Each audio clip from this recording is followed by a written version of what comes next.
To coming out with us. Thank you for joining us. My name is Brandon Taylor. I've got some good friends in the room like Johnny Bellis. Glad you folks are here and others. Good to see some of my friends back there on the back. Listen, today we're going to be introducing a guy to you here that I think is very important to the future of this country.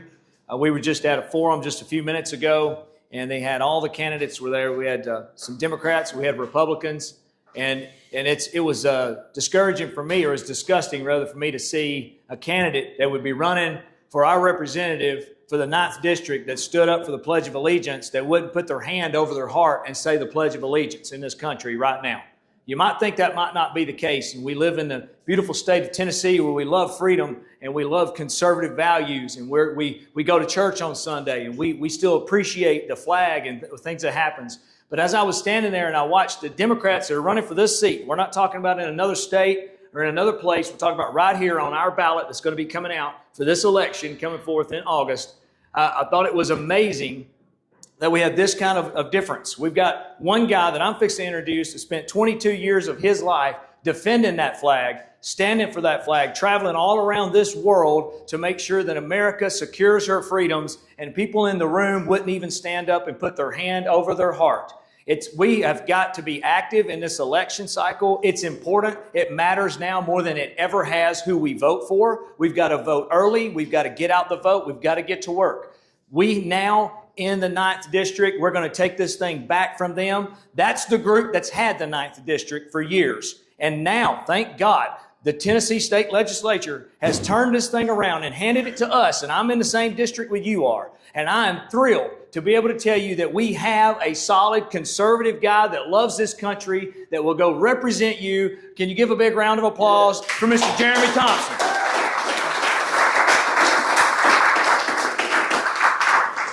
All right, so thank you all for being here. I'm going to start by telling a story because I think you can't vote for somebody that you don't feel like you know. And that's going to continue to be our message across this district. A couple of weeks ago, as you all know, the 9th District was geolocated to just Memphis, right, Shelby County. They dissected that into 3. We're now in the 9th District. We were in the 4th for a very long time. Me and my family live over in Lincoln County, Fayetteville, on a small 40-acre farm that my mom bought back when I was about 10 years old. So I'm going to rewind a little bit and tell you I lost my father to a trucking accident in 1984. I was 5, my brother was 2. And when that happened, my psychology changed a little bit as a 5-year-old kid. And I said, I just lost my 26-year-old dad to a trucking accident. So what that taught me in that moment was we don't live forever. Some of us die young. And then what am I going to do to purpose myself for the rest of my life to be a contributing member to society, to my country? Both my grandfathers were in the Army. One was in World War II, Sicily, Italy, and France. The other one was in Korea and Vietnam, multiple tours. So 36 months in combat he served between Korea and Vietnam. So I had this overwhelming sense of pride in the military anyway, but as I grew as a young kid on that small farm, in a 1920s A-frame house, by the way, that I was embarrassed, just to be honest, to get off the bus in front of. Kids didn't want to come home home with me on the weekends because I described this house as termites holding hands. It was about to fall over. It was not the most prestigious of homes.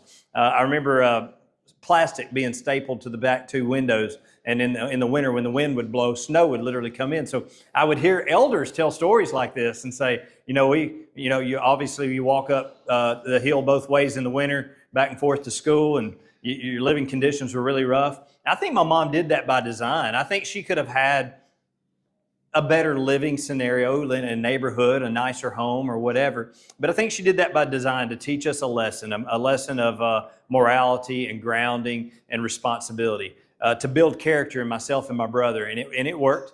But we kept that farm in our family for as long as we've had it now. I bought it from her. Me and my family now live on it. And we have developed it over time. It was a marsh pit. It was overgrown with vegetation. The fences were no good. That old house that was just falling apart. We have since, over the years, built that into something that's very aesthetically beautiful. We have a wraparound porch. House now is 32 square foot. A house that she built in 1993. And anyway, we have tried to make things better. The lesson that I learned over the years is we have to wake up tomorrow and make it better than yesterday.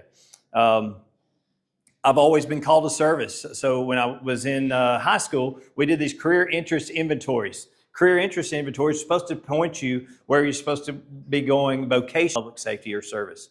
My career interest inventories told me that I needed to be a law enforcement officer, a firefighter, a paramedic, or to go into the military. And what I want to share with you is this is not a cliche statement, but we've established this campaign off the principles of faith, family, and freedom, and we mean every bit of that. When I say faith, I mean we're very grounded in God, and I believe that He's opened a door for us here. We feel protected in this endeavor, and on August the 6th, He's going to pick who He wants in that seat. I hope I think the path is ours, I believe. But either way, we're grounded in faith, and we're going to continue this path and fight as hard as we can to be the next representative in the 9th District. As my career interest inventories matured, I started talking to local people like, do I want to be a firefighter, a paramedic, a police officer, a state trooper, or whatever? And what it turned into was when I graduated, I'd already gone to the Tennessee State Fire Academy to be a volunteer firefighter. Then I went to EMT school at the local college there, got EMT qualified. So I started working at the local ambulance service, and I was working for the sheriff's office as a corrections officer. So God was being good to me in a lot of directions. He was allowing me to work for the sheriff's office. He was allowing me to volunteer in my community as a fireman, and He gave me a part-time opportunity with our local ambulance service. Amongst all that, I had a guy approach me one day and said, hey, you need to go in the Army, or you need to go in the Navy, or the Air Force Marines. And he said, and you can do it part-time. You can go in the National Guard or the Reserve and still do this. So while I was doing all those other things, I went and enlisted without my family's knowledge or permission in the U.S. Army National Guard as an all-source intelligence analyst, and I got assigned to the 1st Battalion, 20th Special Forces Group. That is an airborne unit, a Green Beret unit, and I was in the Army Intelligence Training Center when the World Trade Centers got attacked in 9/11/2001. And the instructor came in out of a class of 300, and he said, hey, Jeremy, come with me. I need to talk to you for a second. I said, okay. So I walked out in the hallway, and he said, your unit's been alert mobilized. You're going to be going to Afghanistan. I wasn't even done my initial entry training yet when I was told this. I had another, I think, 30 days on that training cycle. So I completed that 30 days of training. They immediately sent me back east. I linked up with my unit, and they in-briefed me as a new all-source intelligence analyst. They gave me a region of Afghanistan to get smart on. You have to be culturally appropriate. You have to kind of know the language. You have to know provincial governors, key players. We call them KLEs, key leader engagements. And I just started going to work, and I was very process-oriented. I was very ambitious. But I always wanted to see things through to a finish or to positive resolution. I knew the risks. That was an issue for me. I've never been afraid of anything. You can ask my family, my wife, Grady, what are we afraid of? Huh? God. That's it. That's the only thing that we have in our lives that we have to be afraid of. So I took this mission on very purposefully, very directly. And when I got in Task Force Dagger, Karshi Khanabad, Uzbekistan, my battalion commander came in and said, who has any horse experience? And there was 3 of us, I think, that raised their hand. And he said, come with me. So I got assigned to a Green Beret team in North Afghanistan that was utilizing horses for counterterrorism missions for the next year of that deployment.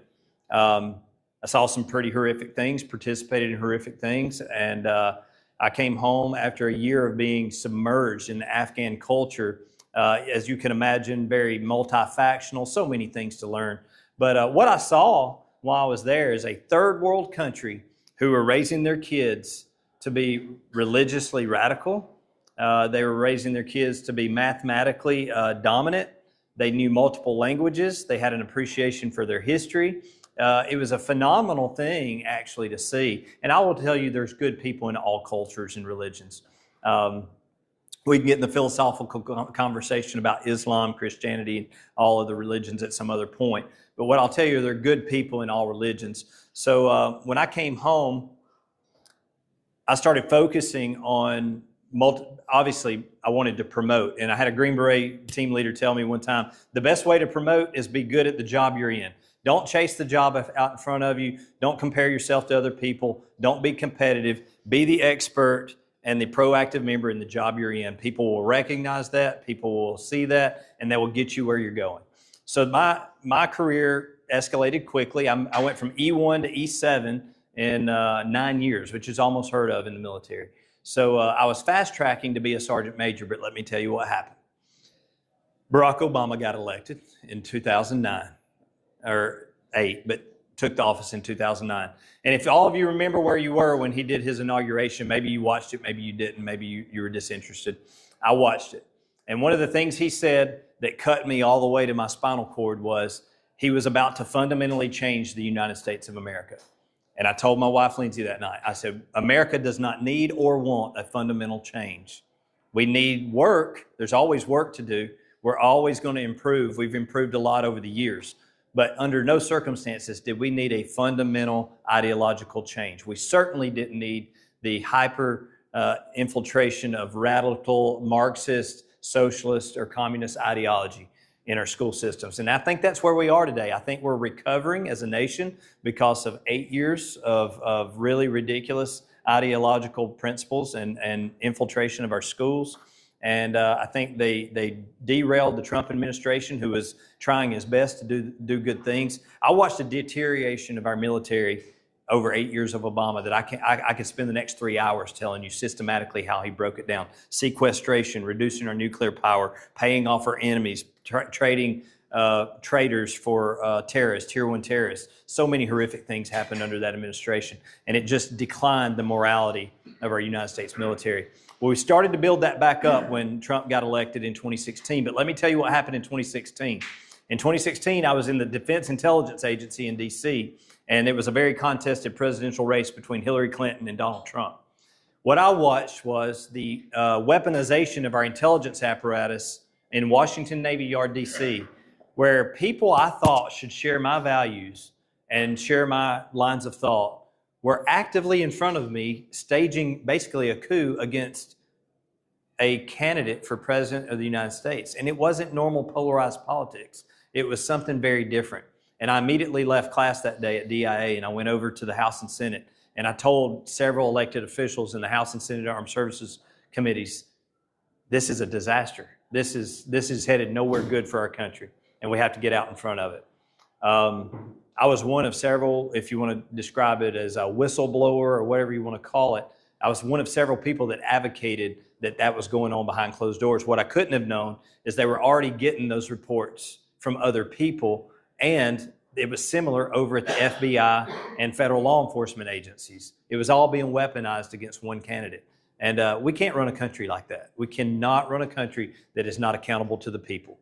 So I will tell you, we are celebrating 250 years of this nation this year. I think that's very critically important to those who are running for the U.S. 9th District. So 250 years ago, men, women, and children picked up arms against a tyrannical government, a government that they had had previous allegiances to, previously had thriving lives under, previously had all the amenities and things that they thought were normal for a growing culture of people. But it grew so tyrannical and so oppressive that they felt it necessary to pick up arms, go to war with that government, and establish what we now know as the United States of America. So Ronald Reagan said that we're always one generation away from extinction. And I think what he means by that is if we're not producing patriots out of our U.S. education system, then we're systematically dying as a country. And it's the national security conversation that nobody in D.C. wants to have right now. It's one that I've been pushing for about 10 years. So people ask me all the time, what's the greatest threat to this nation? I said it earlier this morning if you were there. People want to talk about Russia and China and our foreign threats, domestic issues.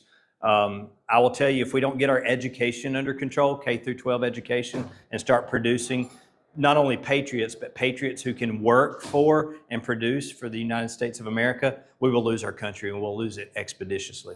So if you want to know why I'm going to Congress or why I want to go to Congress, I believe I've served 22 years of my life defending this nation.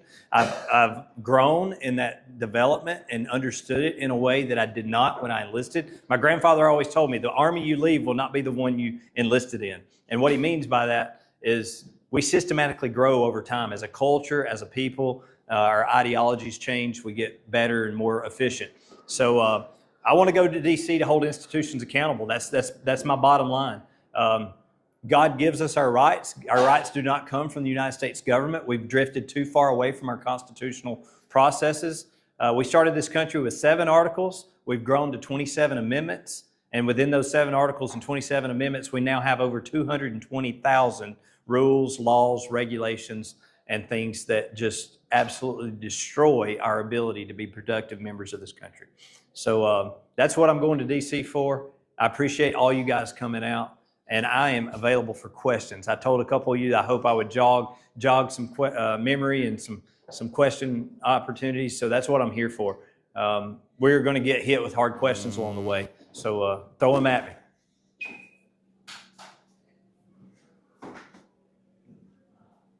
Nobody's got questions? What do you think about this new agreement with Iran? The agreement with Iran. Okay, so Iran's been a nuisance to the United States for a very long time. Obviously, I am 47 years old, and the last time I know we attempted to even hold Iran accountable was 1979. If you look at the history of Iran prior to 1979, they had kind of a growing, thriving economy.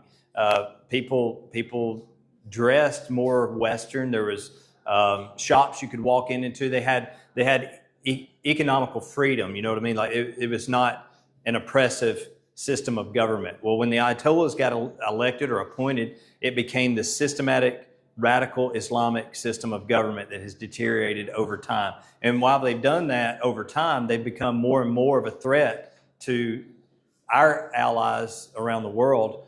And then they've threatened us for 47 years. They've killed hundreds of thousands of Americans around the world over time. They've been the #1 state sponsor of terrorism. They've tried to develop a nuclear program that we all know what would lead to if they were to secure that. So I believe in accountability. I believe in adversary and ally accountability. I believe in holding ourselves accountable. But I believe we have to do it in a way that doesn't collapse the economic system across the planet, across the globe. So I think that was very surgical. I think it was very methodical on the part of the president and his team. And I think he's being met with resistance to the United States Congress right now. So he's operating right now under his Article 2 authority of the United States Constitution. He's only got a very short window left before he starts violating that. I think they're all aware of that. So when people ask me, did I want to go to war with Iran, or do I support the war in Iran? The first thing I'll say is it's not a war. It's a precise military operation being ran by a lot of smart people. I think you'll see a close to that very soon, very shortly. And I think it was all by design. It was based on a 90 to 120 day effort. And I think it'll close very soon. Do I think we will ever be able to maintain peace in the Middle East? No, I think it's an impossibility. Not only that, I think it's an impossibility based on my background and experience, but I think it's a biblical impossibility. So while we can try to finesse those relationships and hold lines of accountability, and I think we have that responsibility, I don't think there will ever be peace in the Middle East. I think there will always be growing religious and ideological tensions. That's the reason we need a United States military. It's the reason that we have to stay economically and militarily dominant across the board. If I ever felt like the United States government was drifting in a way that was becoming tyrannical to the American people or our allies around the world, I think I would be the first to stand up and say, I don't want to participate in that, don't want to be associated with it. So we do remain the beacon of freedom around the world, and I think we have a high responsibility to maintain it. There's a lot of work to be done in order to do that because we've been interrupted in a bad way. Yes, sir. So you talked about the education and the education system and getting our children and our youth back involved and getting them to become more patriotic. I guess, what are your ideas on how we can get that back? I remember when I was a kid, Pledge of Allegiance was every morning. There were a lot of patriotism going on. I don't see that anymore. And what are your ideas on how to get that back? So my first response would be that Tennessee is fairly blessed in a way that Tennessee schools, public schools, are still doing the Pledge of Allegiance, to my knowledge, at least in our county. I know some of them are dropped off and they just start school without it in some cases.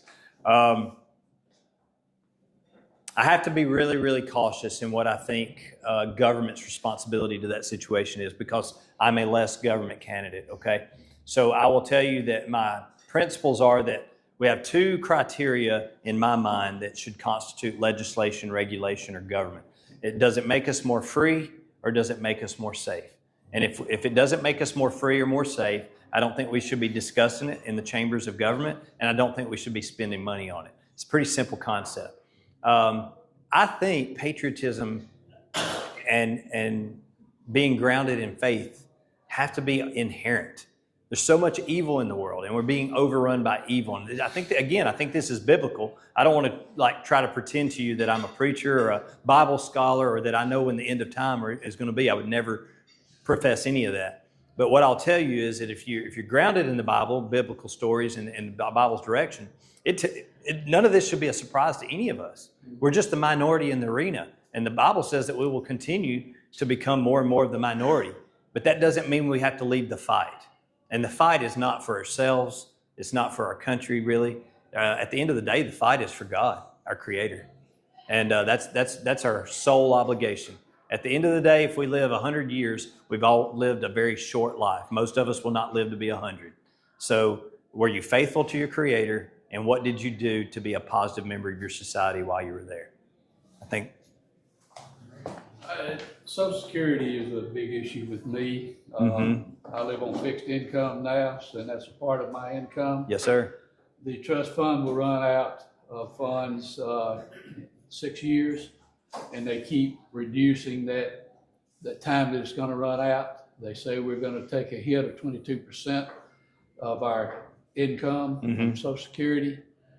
I'm not going to ask you what your thinking is. I'm just going to tell you what I think should be done. When I was working in August, I would usually top out paying Social Security, paying into Social Security. My employees were still paying and paid through the rest of the year. We need to remove the cap from Social Security. And we also need to include anything in there that is income driven. By that I mean stock options and dividends need to be included in with Social Security. Would you work towards that? Yeah, if I get elected, I'm going to work toward deregulating everything that chips away at Medicare, Medicaid, Social Security. Those are the things that you've worked for. Those are things that I work for. And this is the thing. I looked up the other day, how much do we make in tax revenue in this country? Does anybody in here know by chance, give or take? It's just not something a lot of people pay attention to. But we make about $5 trillion as a nation. That's our tax revenue income. We're spending somewhere between 6 and 7 annually, and that doesn't even count a $1 trillion payment on the interest that we created on our own debt. So when we talk about those numbers, I look at our own checkbook and what we make, and I say, we could never get away with that. We'd be in prison by now, or we would have lost everything we owned and probably living in poverty or government welfare just because of having to be accountable and answer to government. Government at some point has got to be accountable to itself. And I think those conversations have to be had. Tommy Tuberville is probably the loudest advocate in the United States Senate on this issue right now. I think he said on national TV a couple months back that we don't have your money. There's no money left. There's money. We've got to make sure that we're directing it in the right places. Well, I asked that because 2 years ago, I asked David Kustoff, who serves on the Social Security Subcommittee of Ways and Means, to keep me updated on what he's going to do about Social Security. 2 years ago, I haven't heard anything. I've called his office several times and I get no response. I'm also a firm believer in term limits. If you can't get something done in 4 to 6 years, then we don't need you up there. Absolutely right, I agree. Commerce, we did not have that option. If we didn't get our job done in a specific time, somebody else was doing our job the next year. So, nobody work on this, and I don't want it to be kicked down the road. And also, rural health is something that Marsha Blackburn said she was going to look into. Proposed the bill and hasn't done anything, and that was 4 years ago. Do you want to know why I think they haven't done anything? It's relevant to the conversation. Well, I'll tell you why. Because I'm not a millionaire. I'm not, and I'm not going to be one anytime soon. When we send millionaires to run our government for us, in many cases, there are exceptions, but in many cases, when you send people who have high net worth, they don't care about the ground level issues. They don't care about those things because it's not going to affect them. And we've got to start sending people back to offices of government who are going to be affected by the decisions of government. There's no accountability. We started dismissing accountability, in my opinion, probably long before 2008, just to be honest. But I pin a lot of lack of accountability on those 8 years. Well, accountability is the key thing. And, if I vote for you and you get elected, I'm going to hold your feet to the fire to do something about it within the first 2 years. I hope everybody will do the same thing. So I mean, obviously we didn't just wake up one morning and jump in the car and say, let's go for Congress. There's been a lot of thought put in this. But the one thing I'll tell you is we have to elect people who are going to represent the people, can be connected with the people, make relationships with the people. Now, I think it's unrealistic to say that I'll take 600,000 phone calls because this is a 600,000 person district. But we've got to build a team in Congress that will be able to staff constituent services. Constituent services deserve responses. For those people that are expressing issues that apply to the masses, they deserve responses. They don't just deserve responses, though. They deserve somebody that'll go into the boardroom and have that hard conversation that nobody else wants to have. Well, this district chases from south of Nashville to Memphis. It does. We're kind of in the middle. You should consider, if you win, putting a field office in the Hardin County area. That way, we can get up with you a lot easier. Yeah, to go to Memphis or Nashville. Absolutely. So one of the first things that was asked of me as a Lincoln Countyan, and we're at the cornerstone geographically of the district, somebody said, "Well, you put a district office in Lincoln County." And I said, I don't think that would be the best use of resources. This is going to have to be a 2-office district. One constituent services office is not going to cut it for this district. Well, they don't need to be in Memphis and Nashville. Right. So I would say it needs to be somewhere halfway between Lincoln and Shelby, and somewhere probably, I'd say Murray County would be a good location. Southern Murray, North Marshall, maybe, something like that. But those are things that are obviously on our radar. I spent a lot of years staffing, equipping, and training units that were very effective, very combat effective, and everything has to be process oriented. And then it has to be budget appropriate as well. Yeah, I understand. All right, question. Yes, sir. This is more of a global thing. What do you think about the Defense Authorization Act that is proposed to combine the military and the technology and the intelligence of Israel and the United States? Yeah. Combine those. What's your thoughts on that? Yeah. So that's going to be a popular question as this campaign grows, and a lot of people are going to answer that different ways. What I will tell you is that I think our relationship with Israel as a Middle Eastern partner is incredibly important. It has been for many years. It will be for many years to come. We're already integrated in a lot of those ways anyway. So when you see it on Fox News, CNN, Newsmax, anything else you watch, and they're making this a headliner issue, this is something we've been doing for a long time. But what they did in the NDAA, National Defense Authorization Act, is they added a significant amount of money to that partnership to try to account for probably the next 25 to 50 years of growth in military capability and AI integration. So I think it has to be smart, I think it has to be balanced, and I think it has to be, again, held accountable. So I don't think it's a disaster that the headlines in the news are telling everybody that this is catastrophic, that we're giving all of our intelligence to Israel and we're integrating their systems. I just don't think that's what we're dealing with at all. I think what we're dealing with is, go ahead, you got. Yeah. What about the point, the part in the NDAA that says that we can't deter any? I forget what the wording is, but basically saying that we can't say anything or do anything against our government And if our governments are combined, we can't say anything or do anything against Israel also. You ever heard about that? Yeah, I know what you're referencing, and this is what I'll tell you. Again, we're over legislated, right? We've legislated ourselves into oblivion. It's all elected officials know how to do anymore. There's 435 in the House, 100 in the Senate, and all they do every day is go to work, and they're constantly stamping out new legislation that really doesn't do much to benefit us, in my opinion.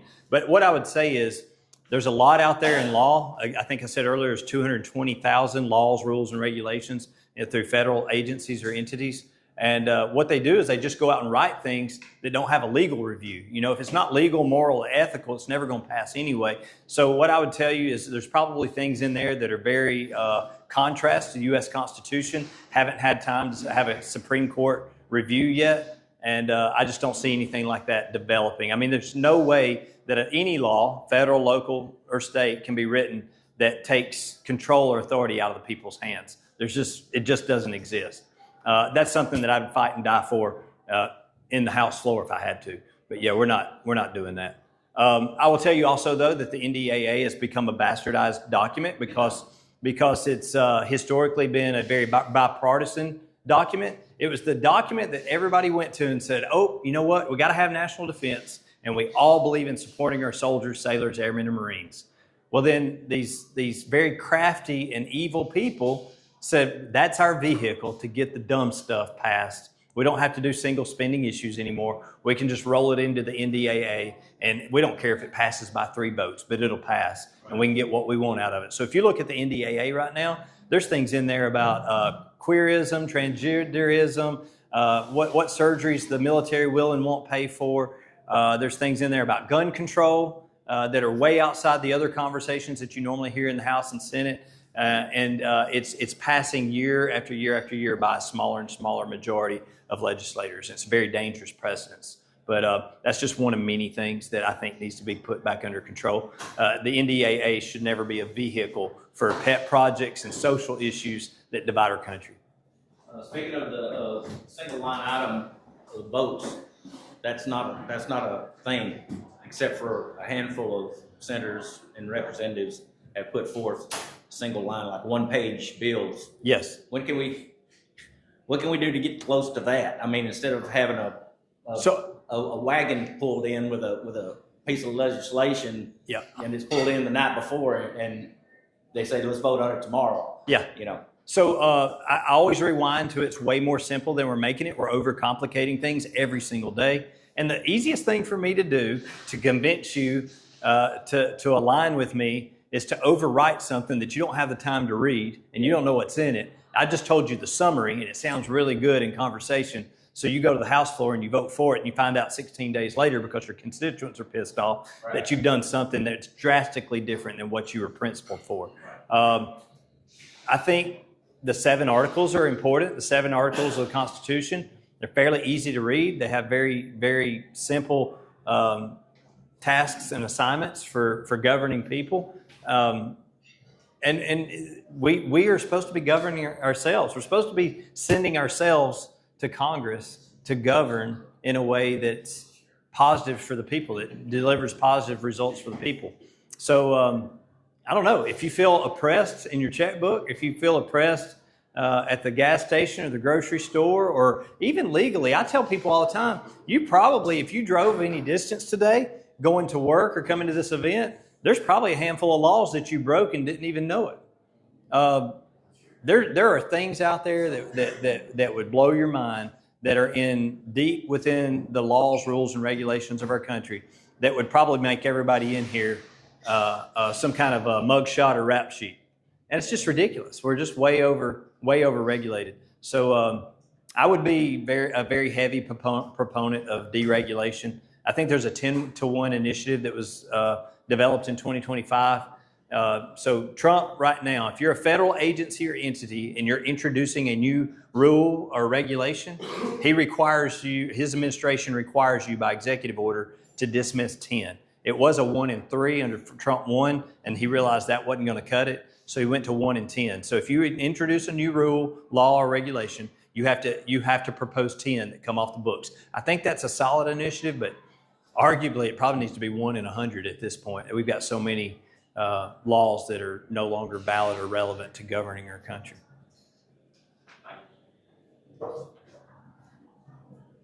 Anyone else? It's a lot. Hey, look, I'm not a politician. I'm a soldier and a family guy. We own a business that's successful over in Lincoln County. I can't even tell you that I really am overexcited about going into a political position because it makes me nauseous to think that I'm going to be referred to as a politician on Ballotpedia. But it's coming. Somebody's got to do it. I don't think good people can continue to stand in the dark and watch other people go make a mockery or a disaster of our U.S. government. So if it was up to me, I'd go to government. I would establish a constitutional coalition in the House and the Senate, and we would start systematically chipping away at all the dumb stuff that does nothing positive for us and get it back to those 7 articles and 27 amendments. And I think that's where we got to be. If we're going to carry the country forward, it's got to be simplified. So law reform is high on my list.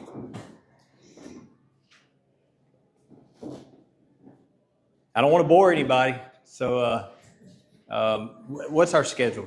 We're going to be in Waynesboro at 2 o'clock. I don't even know what time it is. 12. 12? All right, cool. We're in good shape then. We got time. Kevin, thank you for coming. What put you in the area? I come out here to see Zach. You know, I was over a branch in Adamsville a little while. I just want you guys. Jeremy's a friend of mine. I live in Lincoln County, Tennessee. I grew up with this guy. I don't know why in the world he would want to put himself in this situation, but I'm sure glad that he did. So I drove out here today just to be supportive of Lindsay and Jeremy. Great people. Jeremy's a farmer. He's a soldier, and most of all, he's a man of God and a man of character. So, so glad that somebody like him is considering running. Thank you, Chris. So. I appreciate that. I'll say really quickly, Kevin and I got to know each other a lot more over the last several years. Our sons played football together at the Lincoln County High School, and as they were coming up as freshmen, we had the worst football year in school history. And if you know anything about Lincoln County football, it's something our town takes a lot of pride in. I'm sure y'all do too. So when our sons were coming up, the current Falcon Club president came up to me and said, if y'all want something different, you're going to have to do something different because they won't listen to me. I haven't been able to move the needle in the direction I wanted to move it in. So Lindsay and I talked, and I had so much going on. I had a lot going on. I said, let's take this on because Grady and his peers on the football team don't deserve to go into a program that's absolutely flushed itself down the toilet. So we took over the president's seat for the Falcon Football Club, and I think my theme for that whole effort was positive energy. Positivity will always generate positivity, and negativity will always generate negativity. So I didn't allow coaches, parents, members of the community, business leaders, nobody got to talk bad about Falcon football anymore when I took the presidency of that seat. The other thing was the coach had to be fired. Kevin was instrumental in helping getting that done because he was a member of the school board at the time. So we fired the coach, got a new coach, started rebuilding the program, dumped a ton of money in that program over 24 to 48 months, and completely rebuilt the program. We went from a worst record in school history to our kids went and started competing in second and third round playoffs, something that we were super proud of. And then obviously we're all committed and obligated to several things, but Kevin took the president's seat and is now sitting in that seat, right? For another 2 weeks. Another 2 weeks. All right. So a lot of things positive about the Falcon football program. We established a digital jumbotron. Somebody said we need a jumbotron. I said, yeah, we need money too. We probably don't have the money for that, but in just a few short years, we got all the infrastructure. Well, actually, a couple months, we got all the infrastructure in place, established financial viability, and it's paid off now, right? So paid that thing off in a minimal amount of time, and it'll make money for the next 15 years for that program. And that was the idea behind getting that in place. But I think I'm also understanding that you're up for Cattlemen's Association president. In a few years, I should be. I would be this next. I guess the next convention in January, I will be named the elect, so 2 years from then.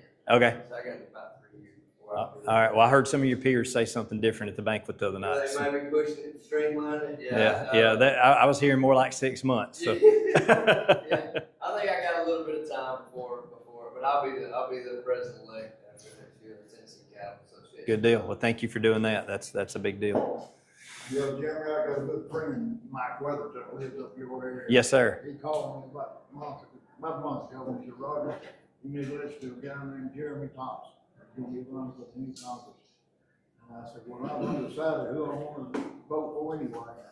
And I also gave your number, and Yeah. we touched bases, and I support you 100%. I appreciate you. More than you know, I thank you. So Mike Weatherington, if those of you don't know Mike, Mike was he was a business leader in what we called Eagle Snacks, which is now Frito-Lay, and worked his way up really quickly into the senior and executive levels of that organization. And then at some point, he branched out and opened a company called American Development Corporation, which is a water treatment facility that produced chemicals, and they shipped them out to places all over the country that needed pH balance in their water. So he raised that up to a very, very successful status, and he sold it off. And he named a cream liqueur company after his son and daughter, Jackson and Morgan. So Jackson and Morgan, if you've ever heard of that. And anyway, been very instrumental in our lives, and a very close friend of our family, and just a good member of our community. That man is selflessly served our community over in Lincoln County, and he makes things better wherever he goes. So thank you for bringing up Mike. People like Mike are always worth honoring in public. I got a soft question. Yes, sir. Who's funding your campaign? Okay. Complete transparency. This is where I'm going to go with this. Lindsay and I dumped $10,000 into the campaign almost up front. Mike Weatherington, he gave me $7,000 because that was the max that a husband and wife can give. It's a $3,500 max to start a campaign.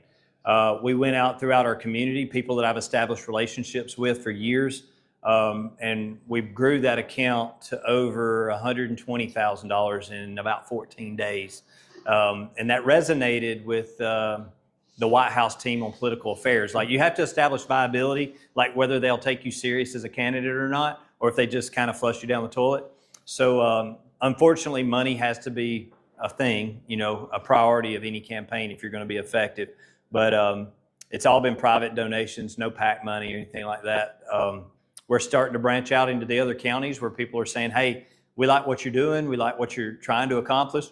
We're going to do events, fundraisers, things like that. And we welcome those opportunities. But $10 means as much to us as $3,500 does, because not everybody's capable of giving $3,500. But we've had several people step up and give big donations to get us started and get us rolling. So something we're very proud of. We don't have the bank account that the other campaigns have, but we're getting there. I'll tell you, I was walked up to in Fayette County by an existing elected official, and he shook my hand. He said, "It's good to meet you. I've heard a lot of good things about you. Do you know what it's going to take to be successful?" I thought that was a really weird frame question, but I assumed that he was talking about money. And I said, "You're talking about money?" He said, "Yeah."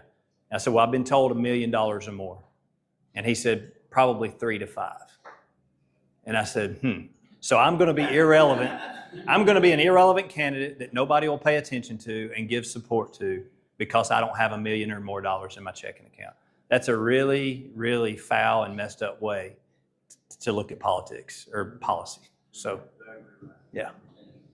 Okay, one more question. Let's say you get elected, you go to Congress. We're going to do an APAC on mine. They already have. I can show you text messages. You want to see them? Yeah. We should tell them. Yeah, I can show you text messages. I haven't met with them. I don't plan to. So, yeah. While I support our relationship with Israel as an allied military partner in the Middle East, I think it's very strategic and critical. I don't believe that U.S. taxpayer money should be funneled or laundered through a foreign agency or entity and then back into the campaigns or pockets of politicians. That's just doesn't seem very clean to me.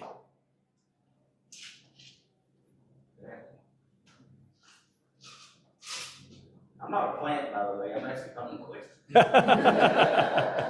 I'm curious. We welcome plants and hecklers. You know, like, I haven't gotten them yet, but I feel like they're coming. Yeah, hey, let's do it. You got stones to throw, let's throw them. Well, good deal. Well, thank you all for coming. I appreciate you being here. I don't want to waste anybody's time. If you got questions, I'm certainly up for the conversation, but don't want to hold you over any longer than you've already been here. We've got a sheet right here that we'd like to have emails. We can tell you where we're going to be. We want to be back out in this area.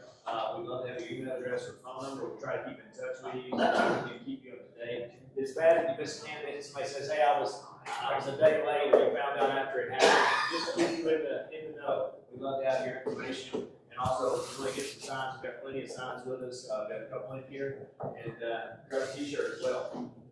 Also, you can see I'm filming this, and it's gonna be posted on YouTube. I'll link to that. I can get it to you, and you can share that with people that couldn't make it this today. And also, the next stop is Waynesboro, and then Lawrenceburg at 6 o'clock, right? Yeah, just to let you know what today's schedule would like to start off here at the Farm Bureau Forum. Came from Farm Bureau Forum to here. Now we're headed to Waynesboro. Then at Waynesboro on the square, we're going to have live radio time there on 100.7. And then we're going to be going to Lawrenceburg. We'll finish out tonight. We'll probably be done about 10 o'clock tonight in Lawrenceburg. So that's what kind of day we're having to get the word out there. So we appreciate you all being here. We're all in this together. This is our country. It's time we take our country back. And this district being ripped out of the hands of the Democrats, we need to put a good, solid Republican in that. Can I get an amen? Amen. Thank you. Hey, really quickly, they say you should never close an event without a call to action. And my call to action is very simple for everybody in here. We will not win this thing or become relevant without $1 million in our account if people don't mobilize their networks. And that means family, friends, professionals that you're in contact with. So if you think that there's no value in calling 3 or 4 or 5 people after you leave here today and continuing to do that for the duration of this election, it's absolutely viable. It's absolutely powerful. And if I had anything to ask of you, that would be it. So thank y'all. All right. We'll have to get on the road shortly, but I don't think it'll have these soon. I'd like to have a picture with you. Yeah, absolutely. Let's do it. Lindsay, could you take a few pictures?